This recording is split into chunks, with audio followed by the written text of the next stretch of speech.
Witam wszystkich youtuberów oraz widzów mojego kanału. Cieszę się, że jest Was coraz więcej. Jeśli jesteście zainteresowani, koniecznie subskrybujcie mój kanał, ponieważ im Was więcej, tym większa jest moja motywacja do kręcenia filmów i do kręcenia przede wszystkim coraz lepszych filmów. W dzisiejszym filmie będę mówił, zresztą już jak w kilku poprzednich filmach, o chińskich zegarkach. Jednakże tym razem chciałbym pomówić o zegarkach nieco lepszych, tak zwanych zegarkach homage, a więc wzorujących się na bardzo znanych markach, wykonanych o wiele lepiej, z lepszymi mechanizmami w środku. Wszystkie tutaj przedstawione zegarki są wykonane ze stali nierdzewnej, mają całkiem przyzwoite mechanizmy. Udało mi się zebrać kilka ciekawych egzemplarzy, a więc o nich będziemy sobie przede wszystkim rozmawiali. Oczywiście wszystkie kwestie prestiżowe będę pomijał w tym filmie, ponieważ nie są to zegarki jakiejś z najwyższej półki, nie są ze Szwajcarii. No to zaczynamy. Pierwszy na tapetę ten oto ładny, garniturowy zegarek z subsekundą. Jest to zegarek, zresztą nie chcę tutaj mówić o markach, bo on za rok może się inaczej nazywać, a więc nie przywiązujmy tutaj zbytniej uwagi do nazw, natomiast skupmy się na jego wykonaniu. Ten zegarek wzoruje się na znanej, bardzo luksusowej marce A. Lange & Söhne, a dokładnie modelu Saxonia, czy Saxona, czy jakkolwiek by to tam nazywać. Koperta wykonana jest ze stali nierdzewnej. Jak widzimy, dekielek z tyłu nie jest zakręcany, jest tylko na wkrętach. Ładnie wypolerowany bezel. Z boku koperty jest szczotkowanie. Pasek, tutaj jest to mój zegarek, osobiście go noszę. Pasek nie jest z tego zegarka, wymieniłem go sobie na inny. Tamten zdjąłem i nie noszę, wydał mi się jakiś taki dziwaczny, może trochę sztuczny. Tarcza, jak widać, jest, muszę przyznać, bardzo dobrze wykonana. Te wszystkie litery są bardzo dobrze wydrukowane, czy jak to tam jest zrobione. Wskazówki wypolerowane, nie są fluorescencyjne, natomiast wiadomo, przy ciemnym, przy braku naświetlenia nie widać. Natomiast jeśli chodzi o garniturowy zegarek, jest to jak najbardziej poprawne. Z tyłu mechanizm, jest to mechanizm Sigula, więc mi się wydaje, że całkiem przyzwoite mechanizmy. Jeśli się nie mylę, to jest ST1731, ale akurat głowy za to nie dam.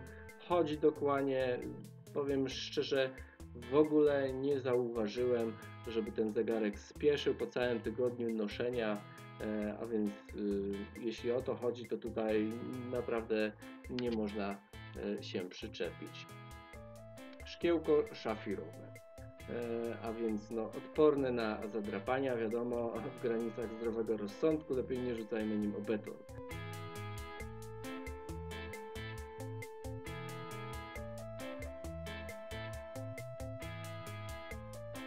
I kolejny zegarek Parnis, a więc marka, która już troszeczkę się rozprzestrzeniła po świecie i być może nawet już Wam coś mówi. Zegarek ten był już bohaterem jednego z moich filmów. Też go noszę, ale jest to też akurat mój własny zegarek, ale niezbyt często. Co mogę powiedzieć o tym zegarku? No tak jak poprzednio, nie widzę tutaj, żeby ten czas jakoś tam odbiegał. Mierzy dokładnie czas, zresztą wszystkie zegarki, które przedstawiam, mierzą czas.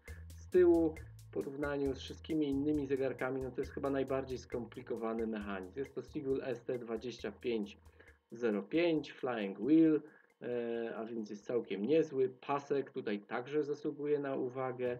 Ładna sprzączka ze stali nierdzewnej, ładnie wypolerowana i szczotkowana, a więc tutaj ten pasek jest dosyć gruby, według napisu skóra naturalna, czy w środku jest tam jakiś inny materiał, tego niestety nie wiem.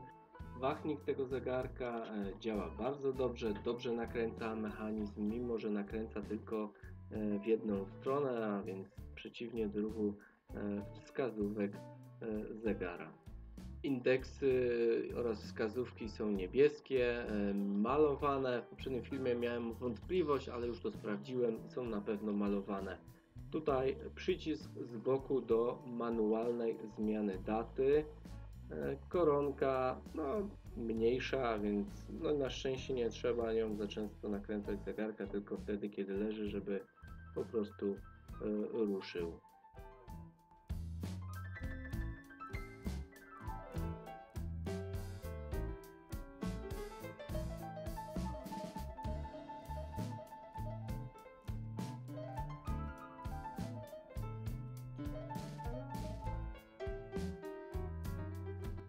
Kolejny zegarek to również, tak jak poprzednio, marka Drebet posiada i wskazuje dzień tygodnia i dzień miesiąca, więc jest podwójna data, podobnie jak w zegarkach Seiko, szczególnie Seiko 5.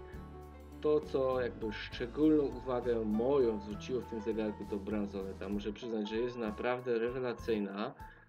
Jest bardzo solidnie wykonana. Uchwyt jest tutaj, zapinanie jest motylkowe. Wszystkie tutaj te elementy tej bransolety są całe, nie jest żadna blacha zawijana, ani nic temu podobne, no chyba, że to spawali i później wyszlifowali, też tak może być. Bardzo ładna tarcza, wskazówki fluorescencyjne już w tym zegarku są, indeksy niestety nie, tylko wskazówka minutowa i godzinowa. Można manualnie zmieniać datę i dzień tygodnia i dzień miesiąca, a więc jest to fajne, koperta wypolerowana, zresztą widać jak światło się odbija. Tarcza jest tak jakby dwudzielona, jest taka obręcz wokół indeksów i w środku coś w rodzaju takiego plastra miodu, jest taki kształt wygrawerowany, taki wzorek, a więc bardzo ładnie to wygląda. Zegarek wydaje mi się i nie tylko pasujący do garnituru, ale również do noszenia na co dzień, a więc można powiedzieć, można go używać na wiele różnych sposobów.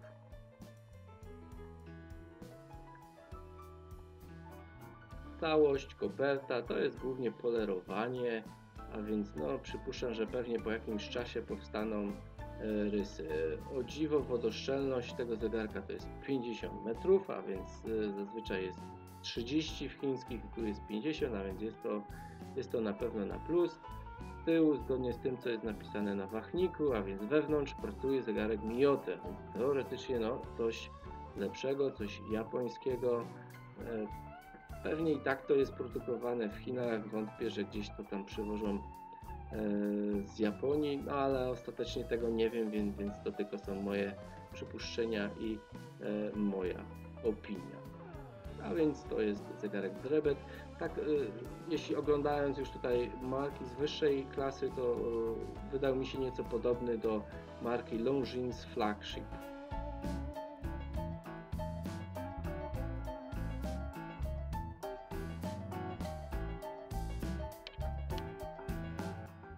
Oczywiście całość wykonana jest ze stali nierdzewnej, zresztą wszystkie przedstawione w tym filmie zegarki są wykonane ze stali nierdzewnej, nie jest to tutaj nic pokryte ani chromowane, więc jest to już coś na pewno trwałego. Jeszcze raz zapięcie. Tutaj już jest rzecz gustu, czy takie zapięcie może osobie odpowiadać, czy nie. Różne opinie słyszałem na ten temat. Niektórzy narzekają, że to gdzieś tam uciska, inni są bardzo zadowoleni. No cóż, to już później wychodzi w praktyce.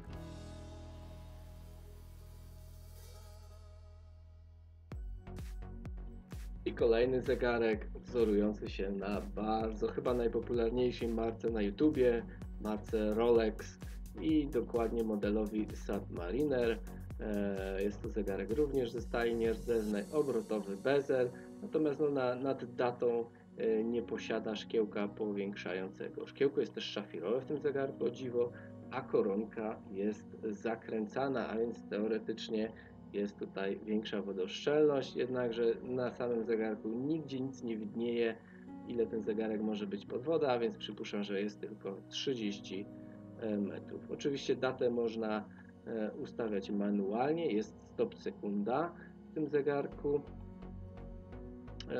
Co zauważyłem, ta data jest tak jakby troszeczkę krzywo Ona tak jakby nie ustawia się idealnie w tym prostokącie. Być może no, jest to tylko w tym zegarku, tak, inne modele pewnie mają inaczej. Więc tutaj, no wiadomo, nie jest to zegarek za $6000, tylko za 300 zł czy tam za $100. Indeksy oraz wskazówki są fluorescencyjne, również ta wskazówka sekundowa świeci w nocy. Bezel jest obrotowy, a więc słychać tam takie pikanie, jak się obraca tym bezlem. No jednak też trzeba podkreślić, że są pewne luzy. Koperta pięknie wypolerowana, więc nawet ryski na niej nie ma. Tutaj zapięcie, no niestety nie jest już tak jak w oryginalnym Rolexie, że jest podwójnie zapinane, jest pojedynczo zapinane, chociaż sugeruje, że jest podwójnie, ale nie jest, to już tylko tak z zewnątrz. Natomiast sama bransoleta również jest bardzo solidna i co ciekawe, te ogniwa są razem ze sobą skręcone taką śrubą, a więc nie taką sprężynką, a więc śrubą można ją odkręcić i sobie bransoletę skrócić. No jest lekki luz. No i chyba, nie wiem, co najważniejsze, ten zegarek nie ma z tyłu przeszklonego dekielka. A więc no, jest to pewne, moim zdaniem, akurat minus i zagrożenie, ponieważ nie wiemy tak naprawdę, jaki mechanizm zastosowany jest w środku. Może jest tam taniutki mechanizm za $15, nie wiadomo, a może jakiś mechanizm Sigula lepszy. No, trzeba by to odkręcić i zobaczyć. Niestety no, nie mam możliwości na daną obecność. Zresztą to nie jest mój zegarek. No i kolejne dwa bardzo ładne zegarki. Ten z prawej to tak troszeczkę wzoruje się na IWC Schaffhausen. Ten z lewej, no powiedzmy coś w rodzaju zegarka pilota. Wzięło się to z czasów, kiedy jeszcze nie było zegarków kwarcowych, a piloci ubrani w rękawice musieli mieć duże zegarki, żeby dobrze widzieli godzinę oraz no, żeby mogli je łatwo też i nakręcić, dlatego tak duża jest ta koronka. Ten zegarek z lewej z napisem marki ma wskazówki fluorescencyjne oraz indeksy fluorescencyjne, natomiast ten z prawej bez nazwy, on jest całkowicie, znaczy nic tam w nim w nocy nie świeci. Tak? Mechanizmy z tyłu to również mechanizmy Sigula w porównaniu z pozostałymi mechanizmami. To są najprostsze mechanizmy, dosyć duże, bo o średnicy 36 mm, wzorujące się na szwajcarskiej marce Unitas, a dokładnie Unitas 6497 i 6498.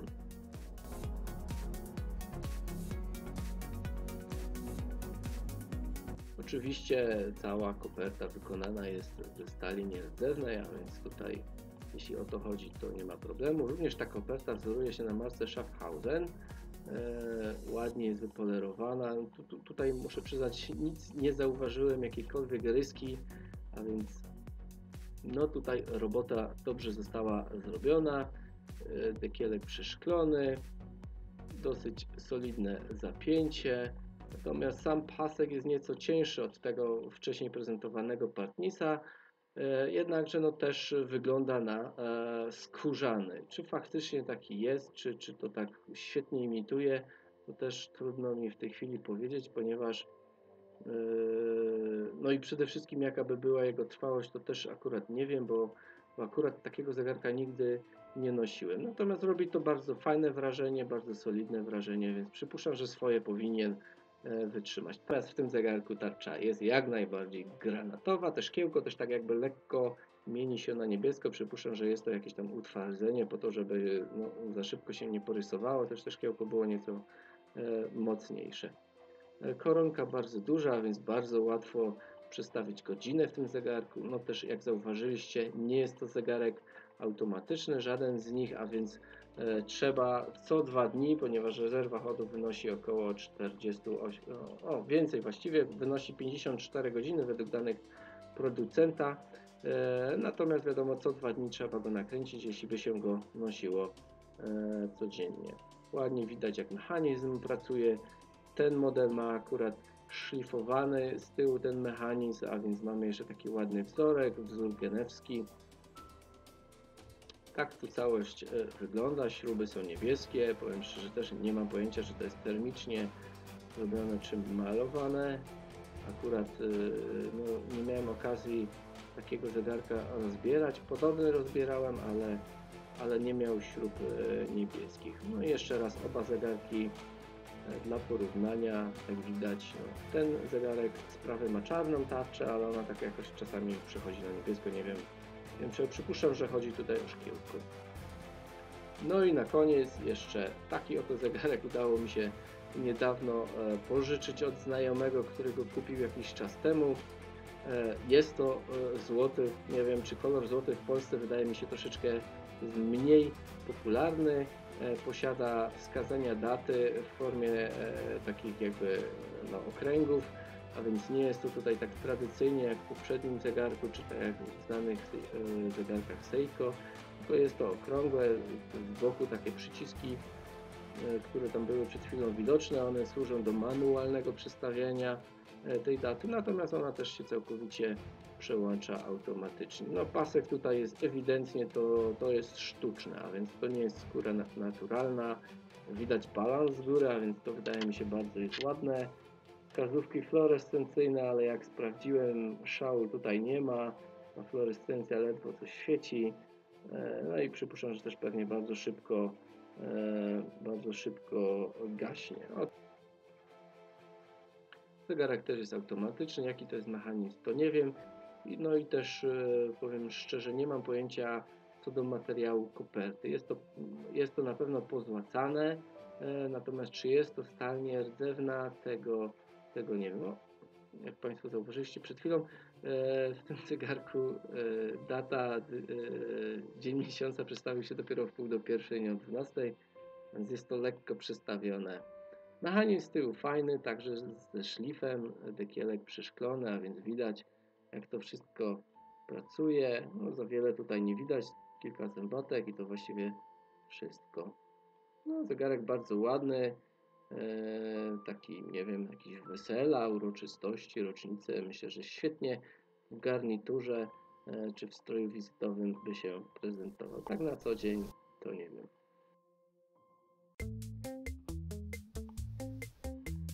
No i to właściwie tyle na temat tych zegarków. Zegarki bardzo fajne, jak widzieliście wszystkie no, dosyć dobrze wykonane. Natomiast czy chcemy wydać te 400 zł na taki, czy tam 500 zł, czy nawet 300 jak się uda na taki zegarek, czy jednak wolelibyśmy kupić droższy, szwajcarski, no, który kosztuje 1500 czy 2000, no cóż, decyzję pozostawiam Wam. Dziękuję, że zobaczyliście ten film. Piszcie jakieś komentarze, jeśli macie jakieś spostrzeżenia. No i do zobaczenia, do następnego filmu. Cześć!